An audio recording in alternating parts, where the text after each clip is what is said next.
When it comes to saving big on tires, do the math at Big O Tires. Start by saving $100 instantly on sets of 4 Big O brand tires with paid installation purchase. Then receive an additional $50 by mail-in rebate on qualifying purchases using your Big O Tires credit card. Add it all up, and you can save as much as $150. The tires you need, the savings you want. Only at Big O Tires, the team you trust. Hurry, sale ends October 13th. For the location nearest you, go to bigotires.com.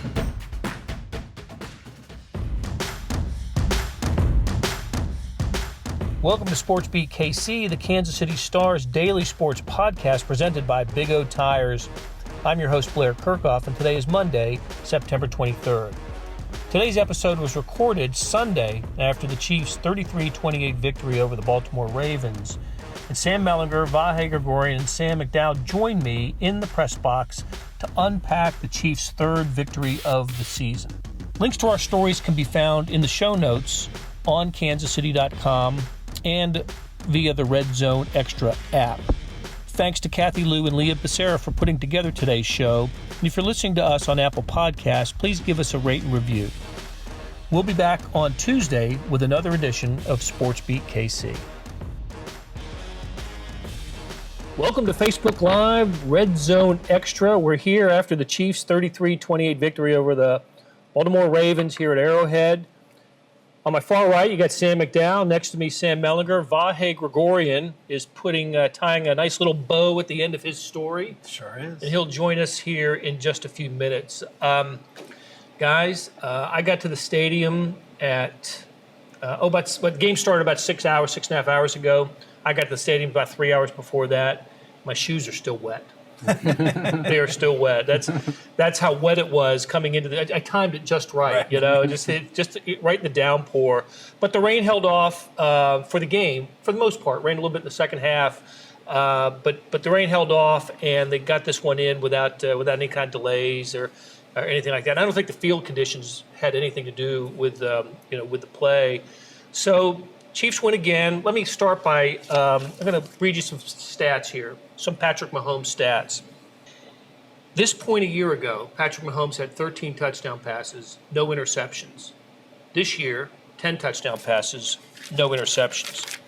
Off pace. Yeah, so I think there's trouble. Yeah, there's trouble.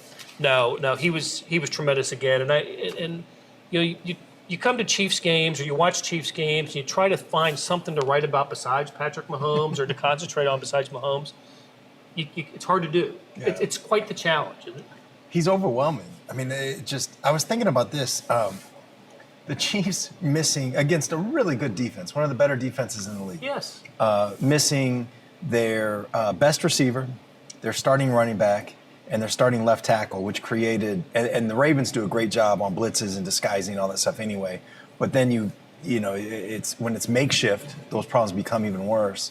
And, the Ravens, give them credit. They held Mahomes to a season-low 274 yards, I think, in the first half. And for the game, 374, season-low for Mahomes. And I was thinking about this, too. Tied his season-low with touchdown passes. McCall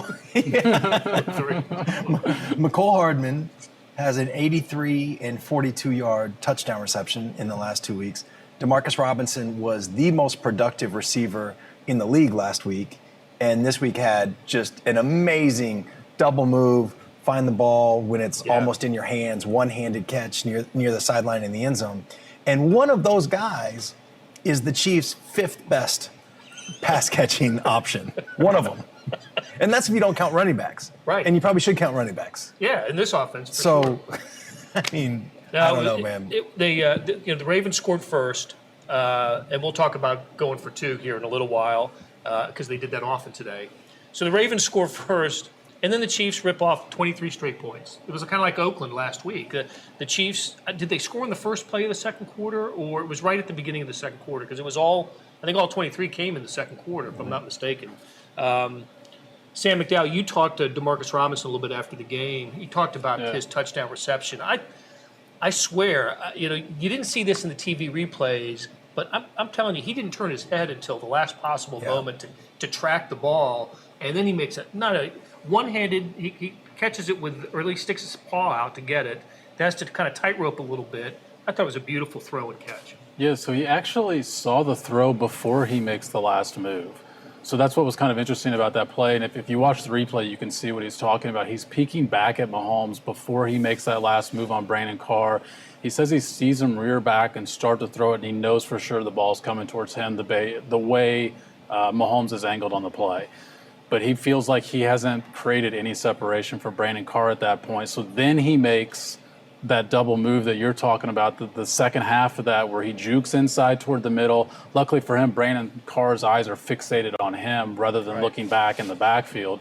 And so the move works, and that's why maybe he's a little bit half a second late to get to the play, but he felt like that was the only way he was going to be open on the play. And, of course, I mean, like you guys mentioned on the rest, I mean, he reaches up with one hand, pulls it in, and he's got to get both feet down, and it was a hell of a play. And the start of sort of that cycle of them pulling away in this game. You know, I don't know if he is if he's always had this ability, but he is showing us something this year that is just outstanding. I mean, like all Pro Bowl type wide receiving. The talent is out of his trailer. We can begin. Hey, so while Vahe is miking up, as we in the business say. Send us your questions and comments. I know that Brad Burgess gets us started with asking us if we can shelve the Mahomes-Jackson comparisons. No, I'm not going to. The answer, I appreciate the question, Brad, but no. Look, the Chiefs had this. They had a 30-13 lead, 30-13 lead entering the fourth quarter, and this game came down to having to pick up a first down on a kind of a gutsy call on the Chiefs' final possession for them to not feel the pressure anymore. The Ravens put pressure on the Chiefs. Yeah, but there was, I will say, Lamar Jackson threw two balls up for prayer that absolutely cannot be completed if you're the Chiefs. I mean, there's the one where the Chiefs challenge offensive interference. I didn't think it was. Certainly not enough to overturn there. And, of course, the call wasn't overturned. But I think it was Fuller on the coverage on that play. Like, he's got to make that play. And then the cross, Charvarius, 50 yards across the width of the field, about 10 yards down the field, where Charvarius Ward just camped under it and sort of almost forgets that somebody can cut in front of him. And it's almost like the receiver picked off the pass in that situation. But neither one of those plays can be complete. And if they're not, we're talking about the defense having a really good day today. But those two plays extended drives where they get points. But sort of to Blair's point and your point all at once, I hope. Those plays were so different than Mahomes' play last year, right? And they'll be probably in some weird way compared to him. I mean, the big play in a crucial situation, cross the body down the field, but they weren't. They really were Hail Marys and dependent on mistakes. Yeah, one way or another. Maybe I give Fuller a little bit of a less hard time on that. I mean, he was with them. There was a lot of jostling. I'm not sure it wasn't offensive interference, not enough to overturn it. But the Mahomes play last year, which I think is the sort of thing that to me distinguishes him from Jackson, it was still a laser, desperate situation, but it was a laser. I don't even know if you'd say the Ravens screwed that play up. Well, the amount of distance that Jackson's ball traveled today, he goes all the way to the sideline and throws almost all the way to the other sideline. It was actually pretty incredible. It had to be the ball had to travel 50 yards in the air. Eight yards downfield. But the play was completed. I mean, it was made, and so the Chiefs go from a multi-score lead to a one-score lead at the end and have to. It gets down to 5. And one of the reasons it's down to 5 is instead of, I lost track at how many points the Ravens were leaving on the field with, going for 2, and the one of the 2 fourth down conversion attempts in the second quarter. But what did Harbaugh say about this after the game? Did you hear anything? Wow. Yeah, his quote sheet was pretty interesting. He seemed pretty irked that people were asking him about it. He just kind of said, that's the way we're going to be, that's the way we're going to play. And he may have said that, but I would certainly think that Patrick Mahomes being on the other sideline is the reason that we saw how aggressive the Ravens were today. I think it's a good strategy. It is a good strategy. You're going against this rocket ship offense, and not just that, but you have an offense that should be built to convert those things. With that freak show quarterback, with his speed and quickness, was that Okafor he just put on skates Oh, yeah. by the Yeah, sideline. That was was an amazing. It was an Just to get an unfortunate extra moment. 2 yards Yeah. on a second and like Yeah. 17. Just had to rob a man's dignity for two. And another one on the touchdown run, right? Like late in the fourth quarter. Yeah. I mean, he can make plays like that. Ingram's a tough runner. Gus Edwards can get some yards. I like that strategy. I really do. I think it didn't work, but I think teams should be doing that. Especially, I'm sorry, one more thing. Those kicks aren't automatic.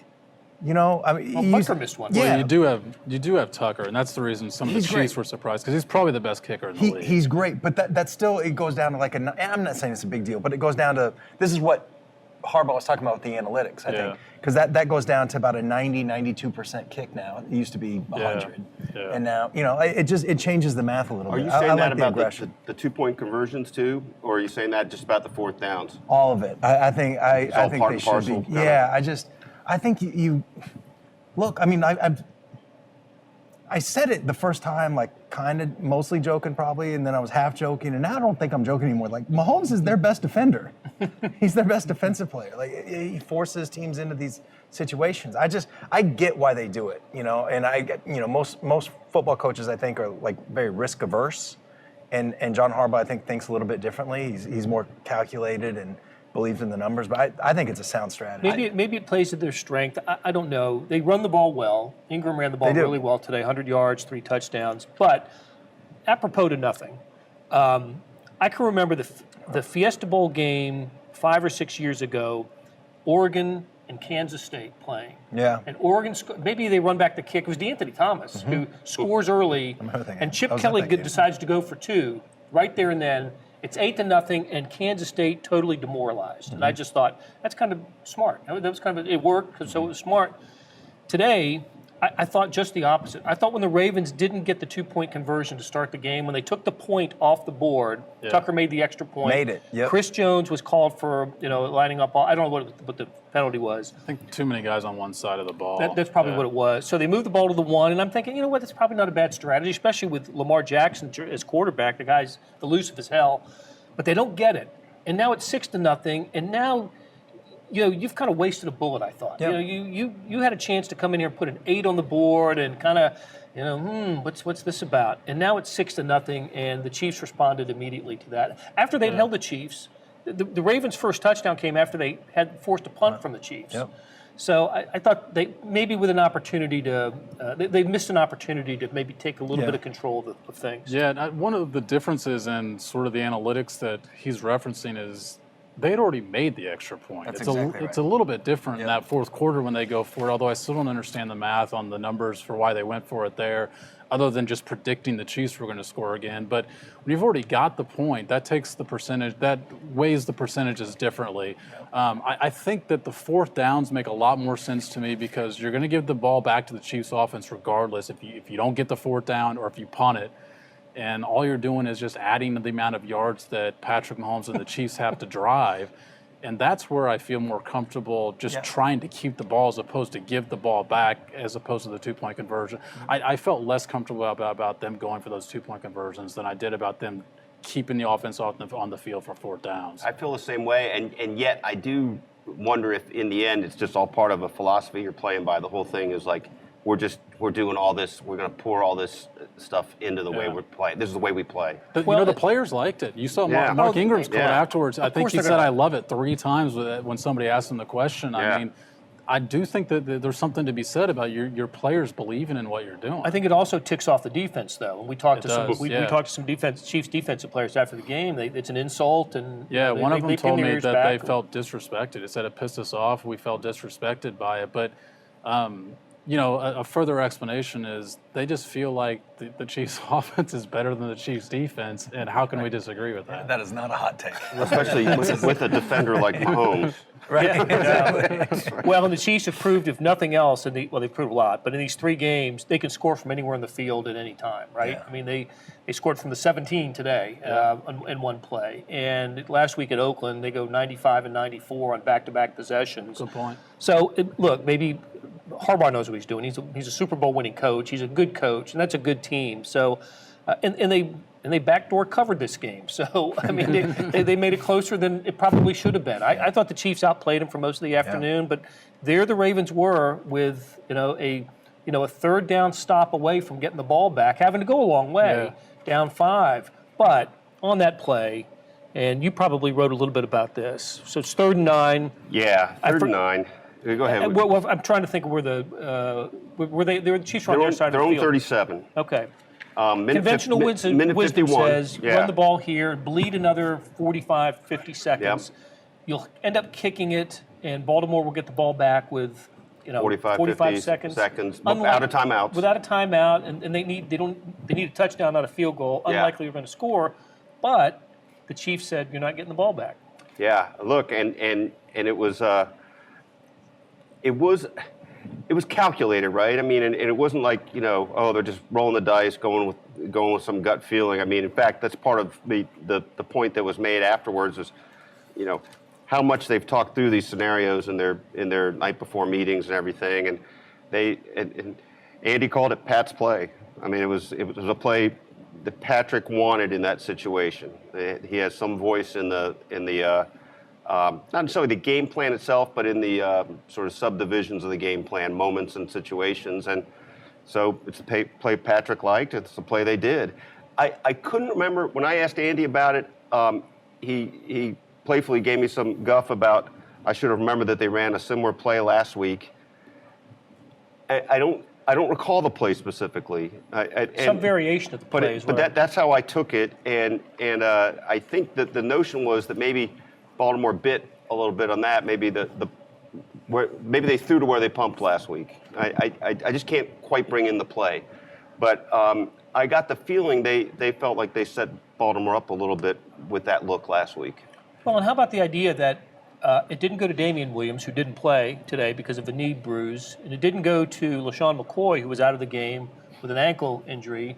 It went to Darrell Williams, who until today had accumulated 44 rushing yards in his career. But that's what this kind of Chiefs team's been about this year. It doesn't seem to matter who's back there. They end up producing. Look at who the guys who are out. Right, no Tyreek Hill, no left tackle Eric Fisher. They're basically third string running back. At they this were out point. their left guard for at least a few series in the first half when Andrew Wiley went out. So I mean, they do some. And look, I'm sure every team does this. But one of the things Patrick said afterwards about that is, Andy makes people feel like they're going to be part of it. So second and third teamers feel like they're woven in practice in ways that make them simulate the idea they're going to be part of it. I don't know if it's any different here than anywhere else. I mean, everybody must get their reserves ready, but there seems to be some impact, some effectiveness to whatever they're doing, because time after time, guys kind of just step up. I think there's at least a couple things at work there. He draws up plays, and especially like if he knows that Tyreek Hill's out, he'll have a play where he's pretty sure DeMarcus Robinson is going to be open on this play, And I'm thinking specifically of the play in Oakland last week when they had Damian Williams go on that kind of sprint motion to the left in the backfield, and it totally ruined what the Raiders were trying to do. And DeMarcus Robinson's wide open for 40-something yard touchdown, I think 37, something like that. Anyway, I think Andy comes to guys like that in the week and says, "Hey, buddy, we got this play for you. We're going to make you look great." I think that's kind of and he's got 20 years in this league. Everybody says no Super Bowl, which is true, but he's got 20 years of making players on offense look really good. So when he comes to you and says something like that, you're going to believe it. If that's the case, and I have no reason to believe it's not, and I want to believe that it's true, what a boost to a player early in the week to know that there's going to be something designed and run just for you, and be ready for it, because it could be called any time. And I'm thinking that it's probably not the case with McCole Hardman, but he got his first touchdown last week against the Raiders, and that was sort of he can do it. He can play at this level. Well, today he's down the seam past Earl Thomas. I don't know where Earl Thomas was on the play. But an 83-yard touchdown reception. So it's one of two catches he has on the day. Do you remember what his other catch was? His other reception? Was that shorter one? It was that little swing thing Yeah, that he bobbled up in the air uh-huh. and then decided to reverse the field. Yeah. And I'm thinking, Yeah. how smart and athletic is that? You know, and he got a first down out of that. Yep. He was also the guy at the end of the game when the Ravens did a first time I'd ever seen it in person, a drop kick, onside kick. Came to him. He stuck his arm up to call the fair catch, and I thought it was a pretty smart play on his part. I agree. So here's a guy. All we hear about is how it takes receivers and other skill players a couple years to get comfortable in the Andy Reid offense. Not this guy. Not him. His path has been a lot faster than most. I mean, like even Jeremy Maclin. Right, like his first year, it was like, whoa, this is, and he's a smart guy that had been in the league and been with Andy. I mean, it was just like it takes guys. And you got me thinking of the last guy to wear number 17, my guy, Chris Conley. Who, as smart as they come, I mean, in every way, and yet clearly was a step behind for his first year or two in terms of just mastery of the offense. Tyreek, he started as a return guy, basically. Travis Kelce kind of had a red shirt with his knee, but I mean, Watkins last year just had 3 touchdowns all year. Yeah. Is there, with the exception of Watkins, is there something to be said about having the 1-5 on the field, and it's just different? It's just a different breed. I mean, a different breed of cat. Along the lines of what you said earlier, or I guess you said, Sam, how much? You got Andy saying that to you. Hey, we got a little something for you. How much do you think you get a little boost out of Patrick giving you that wink? Like $1 million. Yeah. Hey, McCole, you're my guy. Yeah. Can you imagine? Yeah. Oh, really? Yeah. I think that's some of the DeMarcus effect. I mean, he knows Patrick believes in him.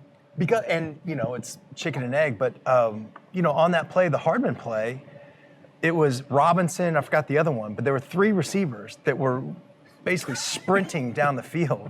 And so you're stretching that out, and this freak arm talent makes the field, he kind of shrinks it. You're off balance on both sides of that for a defense. You know what I love about that play too, by the way? I mean, Hardman makes no move on that play. I'm just going to run. Go ahead and throw it to me. Right. But then Robinson, the guy with the closing speed on the play, I don't even know where he came from. You said he was already downfield, but if you're watching the 4 guys running in the end zone, Robinson's the one overtaking everybody at the end. Yeah. Give a little block. He probably didn't need it, but I love that spirit in his play. He does that all the time, coming from the other side of the field for a block. It's been fun watching him these last couple of games, DeMarcus Robinson. Yeah. Just the toughness, the speed, the toughness. He really is. I'll tell you what, he's playing at a Pro Bowl level. Yeah, and you look at his route here. I mean, this is his, 4th year here. I mean, he didn't play at all his first year. I mean, he's a practice squad teams guy, and then he's a special teams guy. And so it's not really – we see this in other sports a lot, where it takes a guy a while to develop, especially in baseball, and eventually something clicks and they figure it out. They get enough experience.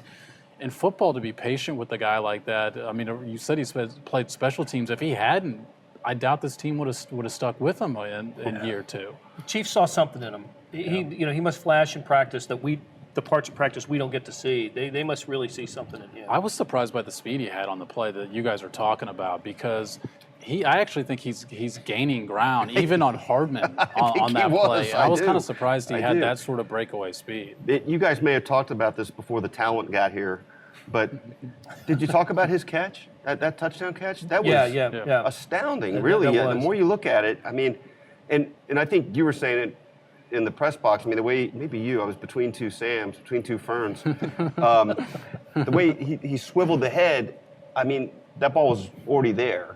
Yeah. And that's a different kind of concentration that takes, or just, extrasensory perception.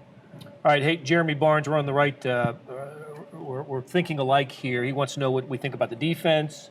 So far, they should keep getting better. I've been impressed with some of the in-game adjustments. I think it's a little difficult to measure this defense for the reason that in each of the 3 games they've played, they've had 3-score leads in the second half. They haven't had to, man up in a tight game, and this is you got to have this stop now. It's always been a little prevent, a little, it's different. It's different. And they played against a quarterback today who is entirely capable of, having big numbers in a big game. Like I said, I grade the I grade the defense every week. I can't flunk them. Can't fail them. Even though the numbers aren't. I gave up 450 total yards and I think it was 4 touchdowns, right? Yeah, Jackson had 1 and Ingram had 3. But I think they did okay. I think they made in the first 2 games, big turnovers in the second half. They didn't have a big turnover today, but they got 3 sacks. I thought they did some pretty good Batted things. some balls at the line. Yeah. The more I think about them, I feel like they're like a Rorschach test. Like whatever you want them to be, you can make them be that because they've made, I think, some noticeable improvements from last year and shown some signs that they can improve even more as the season goes on. But you can also say they're giving up 6 yards a carry or whatever it is. They give up 3 scores in the fourth quarter. That can't happen. I know, like, they had some prayers answered and all that stuff. But, I mean, they're uneven right now. That's a dumb analogy. But to me, they show a little bit of a foundation, though, that, if they were playing like this in December, this is not good. But when they're playing like this in September and it's a new DC, an entirely new staff, a bunch of new players, there seems to be something to build on. Frank Clark is a good example. Didn't really show up much in the first 2 games, had a little bit more pressure today, got the sack finally. Tyrann Mathieu got on the board a little bit. I mean, they're just, it's baby steps, but they're steps. You were saying this before the season, and I think this is really proving true. I mean, I guess we won't really care about it until we see the end result, but you thought all along they're not going to be any real form of what they're going to be till 7, 8, 9 games in. I think that's right, yeah. And they're probably better than I thought they'd be at this stage. But I've kind of framed it by that logic. Like, it's just going to take a few weeks. They've certainly done some good things. But your point, I think, is best of all, too, Blair, because it's like each situation has been a little warped. It's just they haven't played a game in which they've spoiled their fans, right? They haven't played a game in which it's back and forth, and right. The back and forth happens in the last 2 weeks, and between the end of the first quarter and the beginning of the second, and by halftime, it's done. Just about it. The game's changed. I actually thought that the defense played a lot better than the numbers showed because of those couple prayers that we were referencing. I mean, Lamar Jackson didn't have a good day at all, and he's torn up the first 2 weeks in the league. I mean, he completed just like almost exactly half of his passes. Yeah. We didn't see him. No touchdowns, and he had 7 in the first 2 games. Yeah, and we didn't see him running around a bunch besides that first drive. I think he had 25 yards maybe on that first drive rushing, but not the numbers he's been putting up in the first 2 weeks afterwards. I thought they did a pretty good job keeping him in the pocket. They sacked him a couple times, and we know that he's not an easy guy to bring down in the pocket. And I also thought it was telling that a couple of those sacks, or at least the one that Emmanuel Ogbah had, it was just him and Lamar Jackson. And that's a tough play to make. And for sure, because of the contain they had on the outside, Jackson, even though he wasn't pressured on the outside, didn't really have a lot of places to go. So I thought their strategy defensively, especially on the defensive line, was pretty sound. And like I said, if not for those plays, we're talking about, I think, the defense having a really good day. People are going to remember the play that Charvarius Ward didn't make. Yeah. The interception he didn't have when it was a jump ball and kind of who wants it more, and he didn't seem to. He just wouldn't. He didn't get it. I thought he should have had it when it was up in the air, and I saw him. I said, "Oh, this would be a pick." Yeah. And it ended up being a catch. But you're right about Jackson's completion percentage. I thought he overthrew a lot of guys, especially on sideline routes. I actually thought the secondary wasn't bad today. I thought so too. I mean, we didn't see a lot of guys roaming free wide open. We talk about the Hardman play, and Hollywood Brown didn't have it. What did he his first catch was late in the third quarter, and he had 12 catches and I think 230 yards coming into today, and he was basically a non-factor in the game. All their wide receivers, actually. Jackson was really targeting both of his tight ends a lot today, and I think that's because the coverage on the outside was pretty good.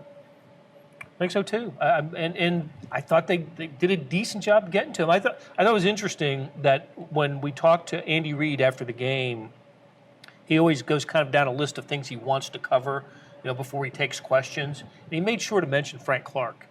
Yeah, I did notice that. He made sure to, Frank Clark, kind of a slow start, but he got the big set, and it wasn't a big time. It was the drive late in the fourth quarter that held Baltimore to a field goal instead of a touchdown. Yeah. And he did, the way he phrased it was interesting, too. He didn't just say, hats off to Frank Clark. He said something like, you bring these guys here, This is the sort of thing you want out of them. That's right. Which was, I mean, he didn't say it with that edge. I mean, I think his point was, probably to give a little boost, right? I mean, $62 million play, I think is what he was. Jack Wafer wants to know what we thought of Thornhill's performance. There was just that one moment where he had him blitzing, and he got to Jackson, but wasn't strong enough to bring him down. It was on the Kendall Fuller completion that he allowed on that fourth down play. Okay. I thought they used Thornhill, it seemed like a lot to keep Jackson sort of honest in the pocket. And based on his rushing numbers compared to what he's done the first 2 weeks, you'd have to say that the unit as a whole did a good job with that. And I think he was assigned to that more than anybody, it looked like today. Right. All right. So we give the defense, is that fair to say we give him a pass today? And why not? Yeah. Because Mahomes is really good. Have we mentioned that, how good Mahomes is? That with his 3 touchdown passes today, 14 straight games with multiple touchdown passes. Manning has the record with 15 consecutive games with that by halftime. I think next Sunday should be there. Lions are undefeated.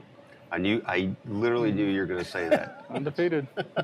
What was the other one? He's on pace for over 6,200 yards passing. The NFL record's 5,400, I think, or something like 5,500. He's on pace for like 54 touchdown passes. He's slipping a little bit in the touchdown pass. Yeah, I was going to say the yardage pace, that's great. But we'll give me some touchdowns. So he's got 10 touchdown passes this time last year. He was 11. Right. And he tied a season. 13. 13, okay, That's 11 right, after 13. 2 weeks. Yeah. Right. Yeah. And he tied a season high for interceptions today, too. That's right. He's been stuck on that number all year. Can't get off that. I will say about the interception, there was a ball today that could have been picked off, and it seems surprising because we have not seen him really throw any dangerous passes in the first 2 weeks, first 2.5 weeks, until he threw that ball over to Watkins, which the decision was correct. He just underthrew Watkins on it. He could have led him a little bit.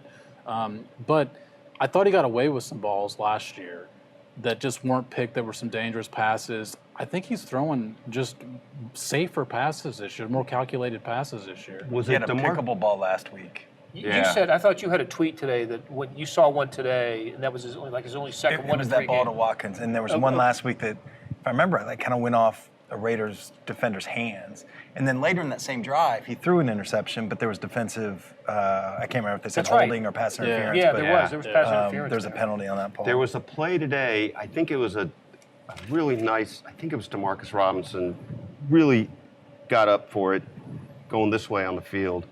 And I think when it left Patrick's hand, it looked like that was highly interceptable. And it was nowhere near interceptable. I mean, it was just in the exact place where DeMarcus Robinson, I'm pretty sure it was him, it could have been Watkins, went up and grabbed it. It was a great catch, but it made me realize how often I think that ball leaves his hand and it looks like it might be trouble, and it's just the velocity and accuracy is no trouble at all. Yeah. Paul Arrowhead wants to know what we thought about Tyrann Mathieu, the Honey Badger. I thought he was pretty active today. Yeah. I didn't see the tackle total. I think Kendall Fuller ended up leading him in tackles. But Kendall Fuller and Hitchens tied with 8 tackles. Okay. One of us had Hitchens as the Rubber meets the road. Rubber meets the road, huh? Big O Tires sponsor, Rubber meets the road. Somebody else here had Hardman as Rubber meets the road. Who did you two have? I don't remember. I think Matthew maybe. Maybe you did. I don't know. Yeah. Honestly. But there was another play down by the end zone on our right side, on the left to right on your screen at home, where Matthew maybe even had a chance at a pick. Do you remember that? Yes, pass over the middle. In fact, I thought he was going to get it. But He's listed here as Still defended. three passes defended. Broken up, I take it that means. I think a couple of and those, 4 even though he's a tackles. defensive back, were actually at the line of scrimmage. It seemed like one was on a blitz. One it was on blitz, yeah. Yeah, but you're right. He missed that pick, which he should have caught that ball. But he's still in the right place defensively. Reads the play correctly. Even if you just knock it down, if pass in the end zone, it's a good play. Yep.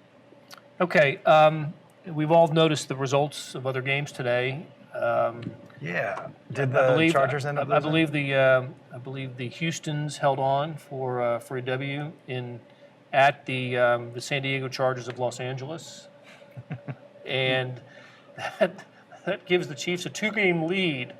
What's the magic number? Just rest the starters from here on out. Right.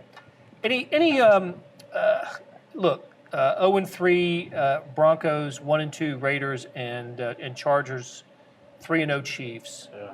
Yeah. I didn't. Chargers have at least one loss. I thought they'd win today. Yeah. I didn't know if they were favored or not. But obviously for the Chiefs, you know, the objective, you don't worry about that. You just keep on keeping on, right? But it just maybe just in the AFC itself, there doesn't seem to be, you know, a lot of teams emerging. You know that.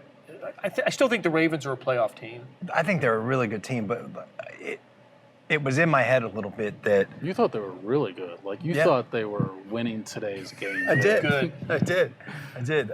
Just a few more Lamar Jackson prayers, and I would have been right. But like I feel like the gap. You know, I think we all thought it was Patriots, Chiefs, and then a little bit of a break. And I think that gap is probably a little bit bigger than I thought. You know, 8 hours ago. It might be. I think in a game like this is important for a potential home field playoff home Absolutely. field game, Yeah. right? If they both finish 12-4 or something, Yeah. and that's the real value, a big value of an outcome like this. I mean, they're 3-0 against 3 AFC teams, Also a good including one in the division. Yeah, not a that'll bad play. place to be. Yeah, that'll play. They were 3-0, of course, last year, right? And I think they're 5-0. 5-0, right? Before they went to New England, Yep. right? Patriots was Game 6. It goes Detroit, at Detroit, Colts at home. Colts at home, Texans at home, at Broncos, and then like Packers Vikings or Vikings Packers after that.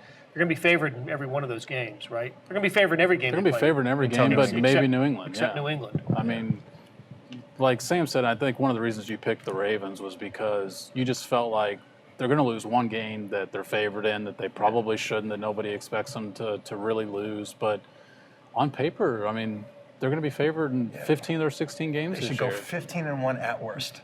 Is what you're saying. They get an upset. Even in their 13-3 years back in the 90s, they seem to lose a home game. I think they've only had like 4 or 5 undefeated seasons at home in their history. Yeah. Well, and another thing, like you try to like construct. It's a dumb way to do it, but at least when I was like going game by game, I'm like 13-3. Like that's what I'm going to make them. And Right. and then you look for the 3.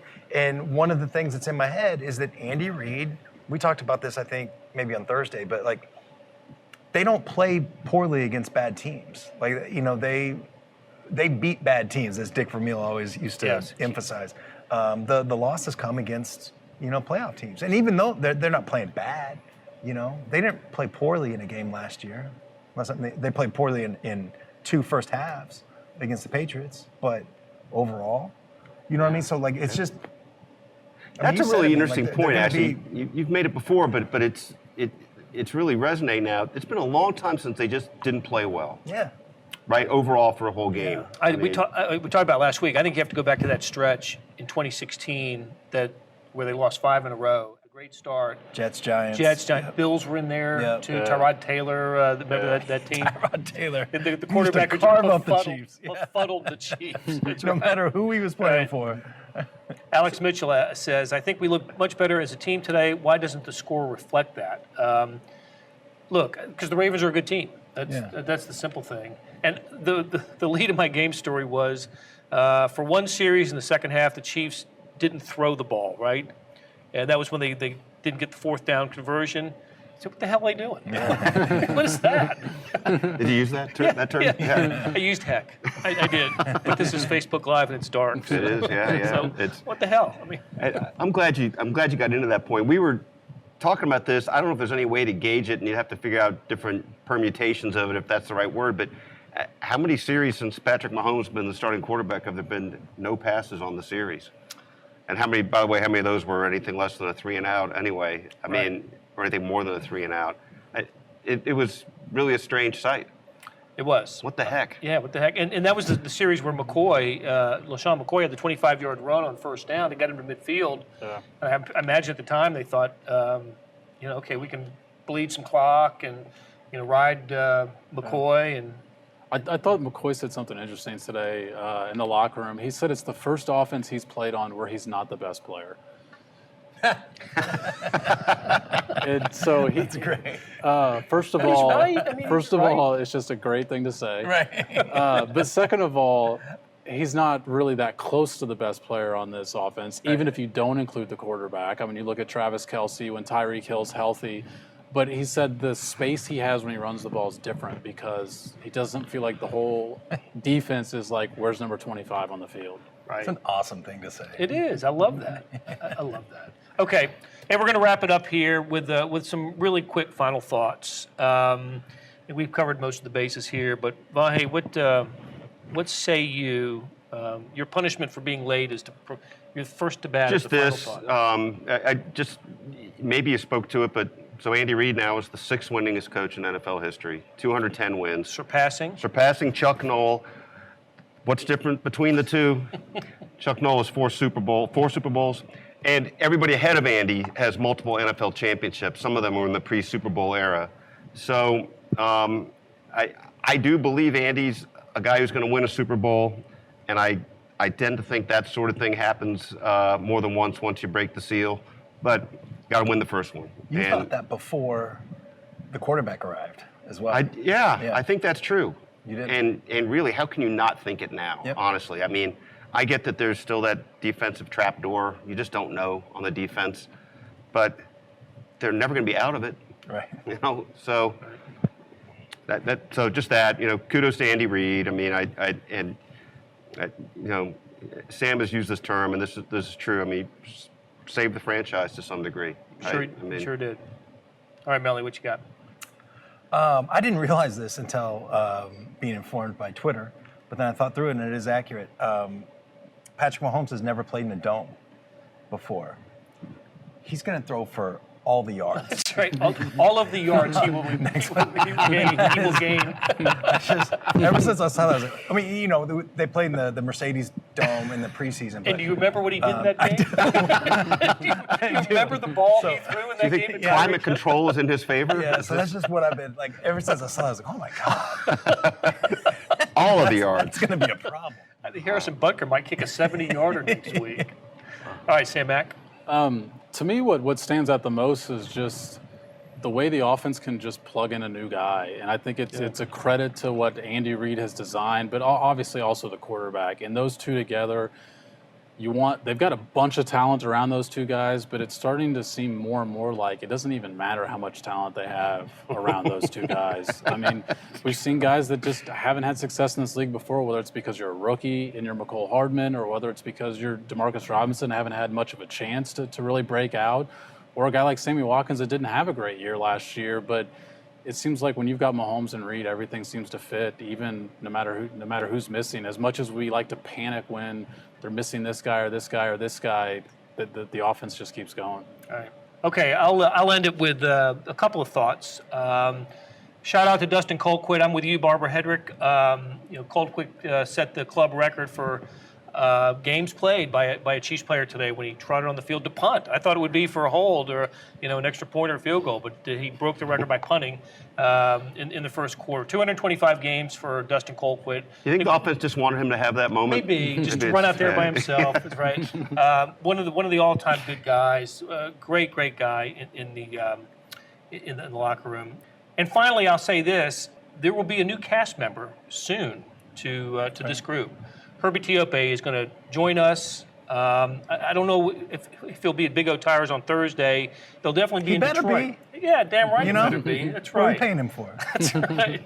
All right, so Herbie will be here Thursday at Big O Tires, and he'll be in Detroit with us on Sunday. We are really looking forward to having Herbie join the group. And I said that was the final thought. Here's the real final thought. Thanks to Big O Tires, our sponsor, and thanks Beth Welsh for running the show here. And we will see you guys again Thursday from a Big O Tires in Kansas City. Hey, it's Blair. Hey, we have a special subscription offer for SportsBeat KC listeners, unlimited digital access to the Kansas City Star's award-winning sports coverage.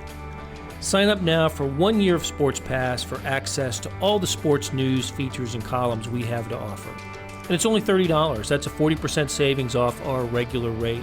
For your convenience, your subscription will automatically renew after the initial term at $50 unless you tell us to cancel. A lot of subscription services won't tell you that. They'll just sneak it on there. We just told you. Your subscription helps support the sports coverage of kansascity.com and the Kansas City Star. Please visit kansascity.com/sportsbeatkc offer to get this special offer. And as always, thanks for listening.